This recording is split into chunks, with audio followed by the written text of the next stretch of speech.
बिस्मिल्लाहिर्रहमानिर्रहीम। अस्सलामुअलैकुम वरहमतुल्लाह। आपसे बात हुई मेरी कि जो बिल्कुल छोटे बच्चे न्यू बॉर्न्स होते हैं उनकी क्या एंजाइटीज़ होती हैं और वो किन चैलेंजेस के साथ दुनिया में आते हैं, वो क्या सोचते हैं। फिर आपसे मेरी बात हुई थी कि बच्चों का जो वीनिंग प्रोसेस है, दूध छुड़ाने का जो प्रोसेस है, वो किस तरह अमल में लाया जाए। और आज मैं आपसे बात करूंगी कि बच्चों की जो पॉटी ट्रेनिंग है, जो कि पेरेंट्स के लिए या खुसूसन मदर्स के लिए एक बहुत ही मुश्किल मरहला बन जाता है, उसको किस तरह से रूएकार लाया जाए। वो समटाइम्स मैं अगर ये कहूँ तो गलत नहीं होगा कि जो बच्चा पहली दफ़ा शायद पिटता है 80% वो इसी चीज़ पे पिटता है कि उसने या तो कारपेट पे कर दी, स्टूल पास कर दिया, या सोफ़े पे उसने यूरिन पास कर दिया। ऐसी सूरत में मदर्स जो हैं वो बच्चों को मारना शुरू करती हैं। तो इसकी राइट एज क्या होती है, उसको किस तरह से किया जाए, इसके ऊपर आज बात करते हैं।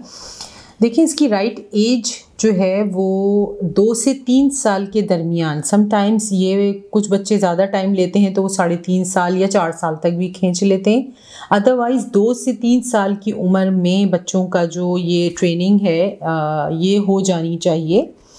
और इसको किस तरह से किया जाए, इसकी मैं डिटेल्स आपको बताती हूँ। देखिए, इसमें 3 कैटेगरीज होती हैं। पहली कैटेगरी उन बच्चों की है जो जिन्होंने घर में अपने एडल्ट्स को, दूसरे लोगों को टॉयलेट यूज़ करते हुए देखा और ख़ुद ही से इस चीज़ को सीख लिया। उनके ऊपर कोई मेहनत नहीं की गई, उनको फोर्स नहीं किया गया, बल्कि बच्चा खुद ही इस प्रोसेस से गुजर गया और उसने खुद ही से टॉयलेट यूज़ करना सीख लिया। दूसरी कैटेगरी उन बच्चों की होती है जिनको फोर्सफुली ट्रेन किया जाता है इस चीज़ के लिए। तो उसमें फोर्सफुली ट्रेनिंग में बच्चे यूजुअली पिटते भी हैं, उनको सज़ाएं भी मिलती हैं, उनको डांटा भी जाता है और समटाइम्स स्लैंग वर्ड्स भी यूज़ किए जाते हैं।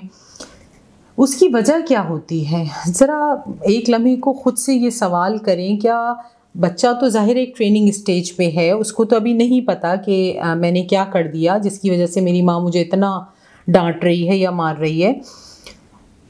वो काम बेसिकली आपका बढ़ जाता है जिसकी वजह से आपके मिजाज में चिड़चिड़ापन आता है कि जहाँ उसने स्टूल पास किया है वहाँ की आपको सफाई करनी पड़ गई, उसने सोफ़े पे कर दिया तो वहाँ की आपको सफाई करनी पड़ गई। इस तरह के रीज़न्स होते हैं जिसकी वजह से माँ सारा गुस्सा जो है वो अपने बच्चे पे निकालती है। एक छोटी सी एग्जांपल मैं आपको देती हूँ इसकी। एक बच्चा था जो स्टूल पास करता था और डायपर जब उसकी माँ फेंकने लगती थी वो उसको फेंकने नहीं देता था, बल्कि वो कहता था कि इसको उठा के रैप करके और अलमारी में रखें, क्योंकि जिस तरह मेरी दूसरी चीज़ें इंपॉर्टेंट हैं और आप उसको अलमारी में रखती हैं, उसी तरह मेरी ये चीज़ भी बहुत इम्पॉर्टेंट है क्योंकि ये मेरी चीज़ है। मेरी हर चीज़ बहुत इम्पॉर्टेंट है क्योंकि मैं बहुत इम्पॉर्टेंट हूँ। तो उसकी वजह से वो ये भी अपनी माँ को डिस्पोज नहीं करने देता था, फेंकने नहीं देता था। वो कहता था इसको उठा के अलमारी में रखें। आपको अंदाज़ा हो रहा होगा कि बच्चे की साइकी क्या होती है। अब ऐसी सूरत में जब बच्चे को अपनी जो स्टूल उसने पास किया है वो भी बुरा नहीं लग रहा, ऐसी सूरत में माँ का उसी की चीज़ से घिन खाना उसके लिए एक बहुत बड़ा सदमा बनता है कि मेरी माँ जो मेरी सबसे प्राइमरी केयर गिवर है वो मेरी ही चीज़ से घिन खा रही है। घिन खाना गलत है। उसको टॉयलेट का यूज़ बताना कि यहाँ नहीं यहाँ करना है, ये इतनी तो ट्रेनिंग होनी चाहिए कि हर बार उसको ये बात बताई जाए। इसके लिए उसके पास बहुत टाइम है। आपको जल्दी है कि वो 1 महीने में ट्रेंड हो जाए और वो 1 साल लेना चाहता है, तो ये आपका प्रॉब्लम है कि आप उसको 1 महीने में चाहती हैं कि वो ट्रेंड हो जाए परफेक्टली और आपको बताना शुरू कर दे। अपने हिसाब से, अपने रिमोट से बच्चे को चलाना छोड़ दें। वो अपना टाइम पूरा करके ही, अपनी ट्रेनिंग कंप्लीट करके ही टॉयलेट यूज़ करना शुरू करेगा। तो बच्चे की साइकी तो ये है कि मेरी ये चीज़ है, ये बहुत इम्पॉर्टेंट है, इसको संभाल के रखो, लेकिन माँ दूसरी तरफ घिन खा रही है, मार रही है। ऐसी सूरत में जब बच्चे बड़े होते हैं तो वो अपने ही वजूद से समटाइम डिस्गस्ट फील करने लगते हैं, या उनकी पर्सनैलिटी में ये चीज़ शामिल हो जाती है कि कोई भी आके हम पे रूल कर सकता है, उनका कॉन्फिडेंस बिल्डअप नहीं हो पाता। देखिए, जहाँ हम कॉन्फिडेंस या जो इनसिक्योरिटी के रीजंस हैं, जो हम दूसरी वजूहात को कुरेदते हैं, ढूंढते हैं कि बच्चों में कॉन्फिडेंस बिल्डअप नहीं हो रहा, तो क्या इसकी वजह है। मैं ये नहीं कह रही कि ये ही वजह है, बल्कि जहाँ दूसरी वजूहात होती हैं वहाँ ये भी एक वजह हो सकती है। तो जो पेरेंट्स बहुत ज़्यादा कंसर्न हैं बच्चों की तरबिया के हवाले से, वो छोटी सी उम्र से इसके ऊपर काम करना शुरू करें कि ये भी एक वजह हो सकती है अगर बच्चे के ऊपर सख्ती की गई है इस ट्रेनिंग को अमल में लाने के लिए। तीसरी कैटेगरी उन बच्चों की होती है जिन के ऊपर एंटायरली इस ट्रेनिंग के ऊपर तवज्जो ही नहीं दी गई, टोटल इग्नोर कर दिया गया।